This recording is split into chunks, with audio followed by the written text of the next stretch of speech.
Bitcoin maxis. Your leader will be at InvestFest. Jack Dorsey. Some That's say the second leader.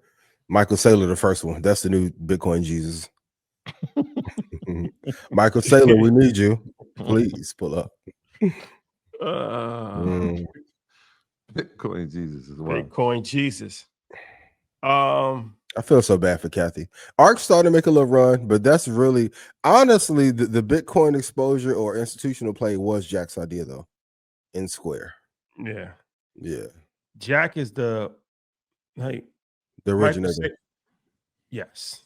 Michael Saylor is the flashy, kind of renegade. Yeah. Jack is the institutional standard. Absolutely. Been that way. Yeah.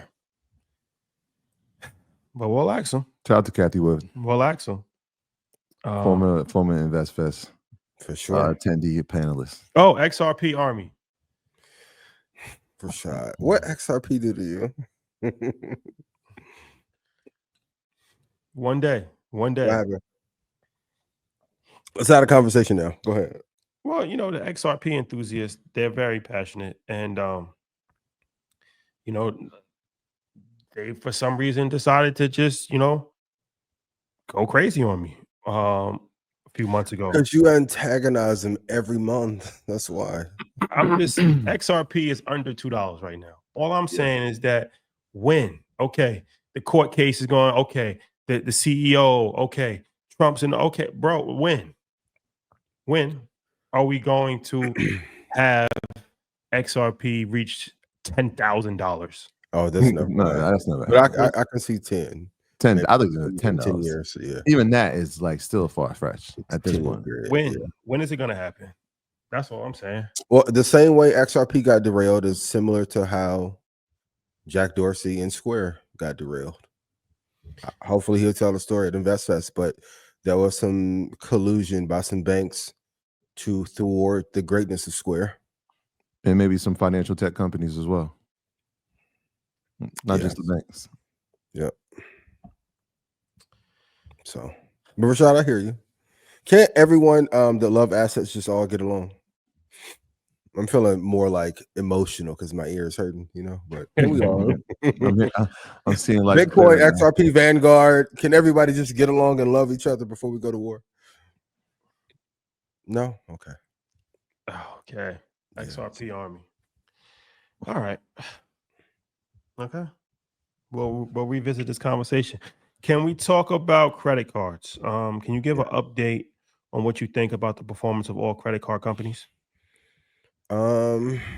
Visa, American Express, I think they're all recalibrating to the levels they should be. Yeah, I have Visa coming down at 316.91. Ooh, I want to re-enter. What's the catalyst that drives them down? Sector rotation into Bitcoin. The other war that's being fought is traditional, and Visa does have exposure to crypto, but I think a lot of premium that were in the credit card space is being eaten up by exposure to Bitcoin, defense tech, or tech. My stance on Visa has not changed. I just think when they hit that high, you have to look, they went from 256 to 357 in less than a year. Yeah. So put this in ChatGPT or Perplexity, what is the average range that a stock should run up in a year before it enters a place where it automatically has to retrace back to its mean?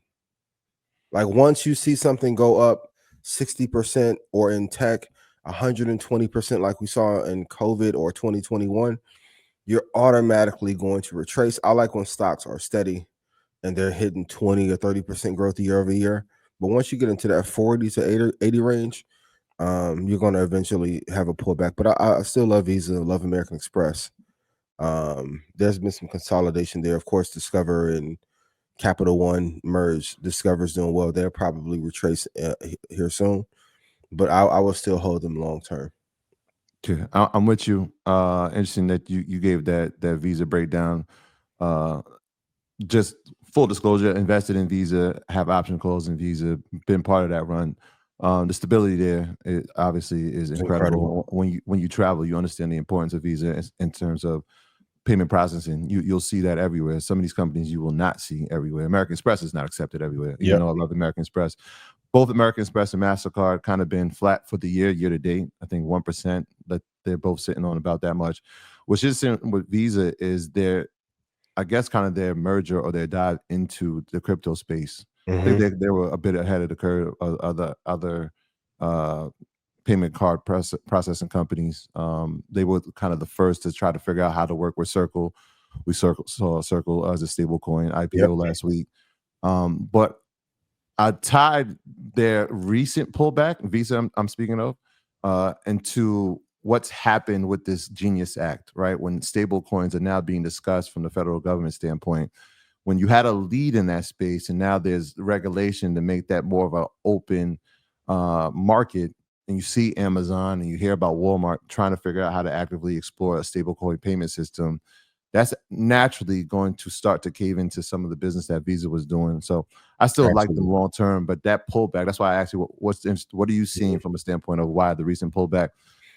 Having that open market now for payment processing from big, e-commerce leaders, having more than just the option of Visa will affect them short term, but long term, I love Visa. I think it'll be the leader in the space for sure. And one of the greatest things that's not talked about in business is investing in your competition. Zuckerberg did a great job of patching up the issue that he had with Palmer. I don't know what position they have, but I think for the Stripes, they should have invested in, because Visa's market share has went from 50% in 2021 down to 41.7 this year. And like you said, they just have a lot more competition that is popping up. Do I think it would be the erosion of their business? No, but anytime I start to see any market share or market sentiment adjustments to the negative, I automatically get terrified. So